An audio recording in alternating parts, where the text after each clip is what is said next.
সেনাবাহিনী নাকি বিএনপির তারেক রহমানের পা চেটে দিচ্ছে, বললেন ঢাকা 17 আসনের জামায়াত প্রার্থী খালিদুজ্জামান। আমি তো স্যার আপনাকে যাইতে দিলাম।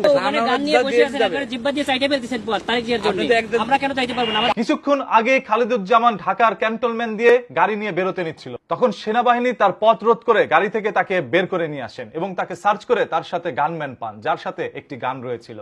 তখন সেনাবাহিনী বলল, আপনি এই গান নিয়ে ক্যান্টনমেন্টের ভিতরে যেতে পারবেন না, কারণ আমাদের একটি নিয়ম আছে, সেই নিয়ম শৃঙ্খলা ভঙ্গ করে আপনি এটা করতে পারেন না। তখন এক পর্যায়ে ঢাকা 17 আসনের জামায়াত প্রার্থী খালিদুজ্জামান সেনাবাহিনীর সাথে তর্কে জড়িয়ে যান এবং বলেন, আপনারা পরিকল্পিতভাবে এই দেশটাকে ধ্বংস করে দিচ্ছেন, সেনাবাহিনীর নাম ক্ষুণ্ণ করছেন। কিছু সংখ্যক সেনাবাহিনীর কর্মীরা নাকি জনাব তারেক রহমানের জন্য কাজ করছে, গোপনে তারা চাচ্ছে যেন তারেক রহমানই এই দেশটাকে নিয়ন্ত্রণে নিয়ে আসে।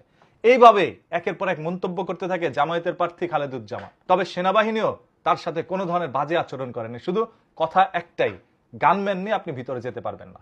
এরপর বড় কোনো অফিসারকে কল দিয়ে সেনাবাহিনী ধরিয়ে দেয় সেই জামায়াতের প্রার্থীকে এবং সেও তাকে বলে গানম্যান নিয়ে আপনি যেতে পারবেন না। তারপরে কোনোভাবেই তিনি সেটা মানছেন না।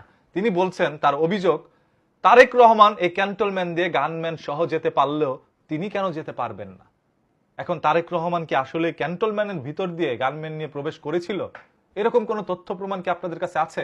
যদি থাকে কমেন্ট করে জানাবেন, কারণ আমরা চাই না এখানে বৈষম্য হোক। এই বৈষম্য বিরোধী আন্দোলনই কিন্তু হয়েছিল 2024 সালে, সেখানে জীবন দিয়েছিল অসংখ্য ছাত্ররা। দেখেন, আপনারাই বলেন বাচ্চা কাচ্চা লোক দিয়ে কোনো কিছু সম্ভব না, আবার দেখেন বাচ্চা কাচ্চাই কিন্তু জীবন দিয়েছিল এই আন্দোলনের সময়। কোনো বুইরারা কিন্তু এসে জীবন দেয় নাই। দেখাইতে পারবেন কোন বুইরা মারা গেছে? কেউ কিন্তু মারা যায় নাই। এই স্কুল কলেজ ভার্সিটির পোলাপানি রাস্তার মধ্যে আন্দোলন করে তারপর তাদের জীবন দিছে। মা বাবা হারিয়েছে তার সন্তানকে, সেই ছোট্ট ছাত্রের চোখের মধ্যে ছিল রঙিন স্বপ্ন, সেই স্বপ্ন তারা পূরণ করতে পারে নাই। আর আজ যারা ওই যে ধরেন একটু বয়স হয়ে গিয়েছে রাজনীতিবিদ, সব দলেরই, তারা এসে বলতেছে বাচ্চা কাচ্চা পোলাপান কত কিছু বলতেছে, উল্টাপাল্টা কথা বলতেছে, তারা নাকি সুযোগ পেয়ে মাথায় চড়ে বসছে। আজ আপনারা তাদেরকে বাচ্চা চোখে দেখছেন, আপনাদের চোখে আজ তারা বাচ্চা। তবে বাচ্চাদের ভুলগুলো তো বাচ্চা হিসাবে দেখেন না, তখন আবার আপনাদের চোখে সেগুলো বড় হয়ে যায়।